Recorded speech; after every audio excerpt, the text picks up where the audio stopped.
But feeling good is perhaps the most important thing that I can talk to you about here in cleaning up this link. If you open up the Torah, this ancient spiritual text, the Old Testament, and go to the very opening lines, Genesis 1:1, it says, what? In the beginning, God created heaven and earth. Pretty simple. God is infinite. Out of this source came all the material worlds. And then if you read down 31 lines later, it says, and all that God created was good. So good and God are synonymous, aren't they? Good and God, just an O, just one extra O. So that when you say, I want to feel good, as you'll see as this program unfolds, you're really saying, in a way, I want to feel God. I want to feel whatever this beautiful source of all, this divine mind, this source of all things, I want to feel what it feels. Now you might say to yourself, yeah, it's easy to say I want to feel good, but how can I feel good when so much around me is bad? How can I feel good if my sister-in-law has cancer? And how can I feel good if I know that over on the other side of this planet there are people who are starving to death? And how can I feel good if there are people who are poor and I have money, and there are people who are starving, and how can I feel good when my children act in the way that they act? Or how can I feel good? And I suggest to you that when you say I want to feel good, what you're saying is I want to feel God. I want to feel this. I want to connect here. And I want to offer this to you as a very important and powerful piece of advice that came to me years ago. You cannot get sick enough to heal one person on this planet. And you cannot get poor enough to make one person wealthy on this planet. And you cannot get confused enough to unconfuse one person on this planet. No amount of your feeling bad, when you say feeling bad, what you do is you lose your connection to Source.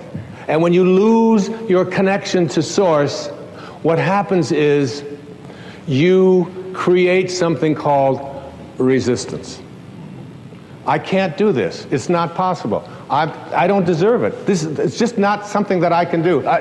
And when you create this kind of resistance, you have emotions. And these emotions become sadness, fear, worry, anxiety. And what I'd like to offer you is a way for you to use these emotions that you are experiencing at any time in your life and use them as a system, as a barometer, as a guidance system to say to yourself, what kinds of thoughts am I having that are keeping me from being in rapport with this field of intention?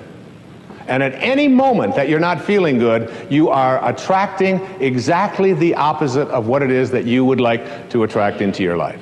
You are using this as a way to keep yourself from feeling God or feeling good. If you are listening to the news, and the news is filled with all of the reasons why you should be depressed, and it's not an accident that then they are sponsored by all of the reasons why you should take these narcotics or these pills or whatever it is in order to get over. So here's some depression, and wait a minute, we'll be right back. Here's a way out of it, okay? I saw a commercial the other day. I don't even know what it was for. Some guy gets up in the morning, and he's going out to get clams. And he's going out clamming in the morning, and he's successful at getting the clams. He walks off, and he's got his clams. And I think, and then they say, call your doctor to see if you need some of this clam-finding miracle drug. There's a drug out there that'll help you find clams if this happens to be one of your problems, all right?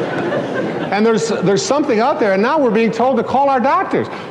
Do I need the orange pill, the green pill, the purple pill? Do I need this one? I saw so-and-so reading it, and she was skating on the ice, and I want to skate on the ice. And it's like it's an endless progression of this. It's one of the reasons that I put so much of my energy into public television. Because when I watch the evening news, when I watch Jim Lehrer on the evening news on PBS, which is the only news that I watch, I don't get bombarded with all of the reasons why, and I also get sort of either side of this thing. I don't just get a one-sided view of it. And it's like, it's an energy system. I'd like to say to you here that my idea about connecting to intention has certain obstacles to getting there. And I just want to very briefly go through what those obstacles are and then move into what it is that you need to do to understand what this field looks like and what you can do to stay connected to it. Keeping in mind these words: I want to feel good. I know my beautiful daughter, who will be singing in a little while, Sky, she was working on a music project. And she had come to me and she said, she was going to school at the University of Miami. And she said, Dad, would you mind if I dropped out of school?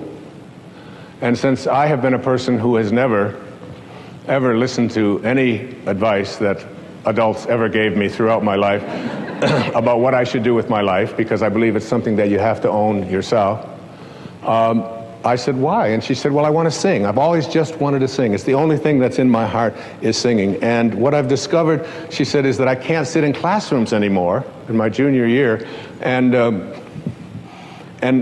be told how to sing by people who are not singing. And she said, I also don't want to study theory any longer. I want to sing. I just feel it in my heart.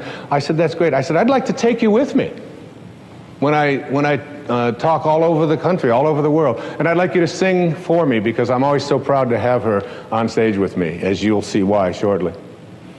And I said to her, I said, honey, but what you got to do is perhaps put together a project, perhaps put together a CD, get some way that you can come out and sing at the talks and include on this some of the music that is relevant to what I speak about. And she said, okay. And I was over on Maui and I was writing. And she called me, she said, Dad, the problem is that the musicians that I need to be able to do this are not available. And you can't get them. And I said, Sky, you've got to contemplate yourself as surrounded by the conditions which you wish to produce. Don't think about the musicians as not being available. Contemplate yourself surrounded by the musicians, and you'll see that when you reconnect to this source will provide. It always does. It's an unfailing system. It's fail-safe. She said, all right, Dad the dork, you know. She called me back the next day. She said, you're not going to believe this, Dad. I did what you said last night, and all the musicians are available. I just can't believe it. She said, they called the ones that I wanted, especially they had a cancellation on something. She said, the only problem is that the studios that I need in order to be able to record it are unavailable. There's no studios available in any place in South Florida, and I want to get this in, and I had given her a deadline of like 4 days to get this done, an entire CD. So she called me back and she said, how do I get a studio? I said, Sky, contemplate yourself as surrounded by the conditions which you wish to produce. The law of flotation was not discovered. All right, I got it with the flotation, okay? She called me back the next morning. She said, Dad, it's a miracle. She said, the studios had a cancellation, and the studio that I really need and the musicians, they're all available. I can put the whole thing together. It's so exciting. This stuff really works. I said, of course it does. She said, the only problem is that it costs quite a bit of money to pay these musicians and to have the studio time.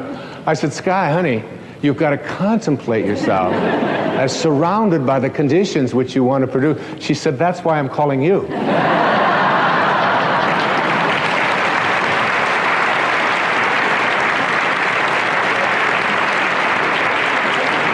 And I said, but honey, I want to feel good.